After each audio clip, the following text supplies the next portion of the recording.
যেহেতু মই লখিমপুৰ মেডিকেলতে জব কৰোঁ গতিকে এই বাইপাছেদি গ'লে মানে অলপ ওচৰ হয় আমি ওলালোঁ মোৰ জন্ম মা ঘৰলৈ বন্ধ দিন পালে যাবলৈ মন যায় যিহেতু ইমান বন্ধ নাপাওঁ 2 দিন 3 দিনমান যদি একেৰাহে পাই যাওঁ তেতিয়া যাবলৈ মন যায় লখিমপুৰ টাউন হৈ আহিব পাৰে বা বাইপাছ হৈ আহিব পাৰে আহি পাব আমাৰ বগী নদী লখিমপুৰৰ পৰা ঢকুৱাখানা কেঁকুৰিলৈ যাবলৈ বাইকত প্ৰায় সময় লাগিব 3 ঘণ্টামান ওচৰা-ওচৰি গাড়ীত আপোনাৰ অলপ কম 2 ঘণ্টামানত পাই যাব আমাৰ যেহেতু গাড়ী নাই বাইকেদি অহা যোৱা কৰোঁ আহি পাব আপোনালোকে পদুমণি আই থান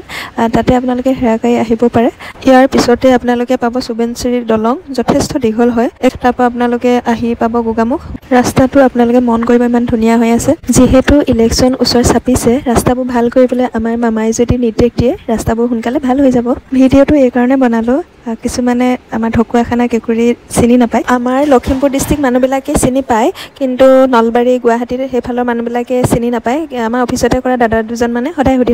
সুধি থাকে যে কেঁকুৰি বা ঢকুৱাখানাৰ মাজুলী কোনফালে যায় সিহঁতে তেখেতলোকে ভাবে মাজুলী মানে নদী এটা দ্বীপৰ মাজত আছে তেনেকুৱা ধৰণৰ বিভিন্ন ধৰণৰ মোক প্ৰশ্ন সুধি থাকে গতিকে তেখেতলোকে ভিডিঅ'টো চালে বুজি পাব 3 ঘণ্টা দূৰৰ ৰাস্তা বাইকত বহি যোৱাটো মুখৰ কথা নহয় কিন্তু জন্ম ঘৰখনলৈ যাবই লাগিব আৰু গৈও ভাল লাগে আহি আমি পালোঁ ঘিলামৰাৰ পৰা ৰাস্তাটো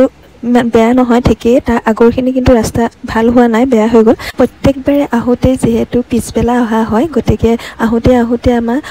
ৰাতিয়ে হৈ যায় প্ৰায় আমাৰ ঢকুৱাখানা চাৰিআলি হয়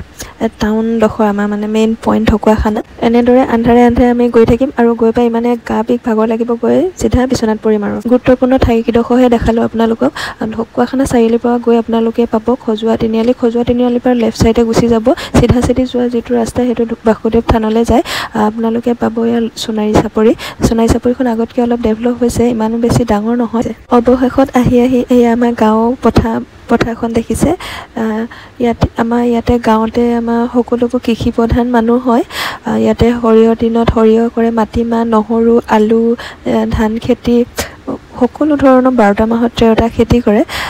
বিক্ৰী কৰে তেনেদৰে চলে ইয়াতে সৰিয়হ কৰা খেতিৰ দিনত আপোনালোকে আহিব গোটেই চাৰিওফালে হালধীয়া হৈ থাকে মানে বহুত ধুনীয়া লাগে এয়া আমাৰ ঘৰৰ পৰিৱেশটো চাওক আগতে আমি এনেদৰে পঢ়িছিলোঁ চোতালত মানে ইমানেই লাগে মানুহবোৰে নাখায় মানে পেলাই দিয়ে গাহৰিক বনাই দিয়ে আমি মানে টাউনত ইমান দামত কিনি খাব লাগে তামোল কল মানে ইমানেই লাগে বেপাৰীয়ে এথোকত মানে 50 টকামান দি লৈ যায় মানে ইয়াতে দেখিছেনে কি ধুনীয়া পৰিৱেশ মানে সম্পূৰ্ণ গাঁৱলীয়া আৰু নিমখৰ বাহিৰে ইয়াতে কোনো চব্জি কিনি নাখায় সকলো ধৰণৰ চব্জি ঘৰতে পোৱা যায় ঘৰলৈ আহিলে ঘৰৰ চব্জি ঘৰৰ খেতি নিজৰ ঘৰতে কৰা কিবা কিবি এগালমান বান্ধি নিনিলে ভাল লাগিব জানো কষ্ট হ'ল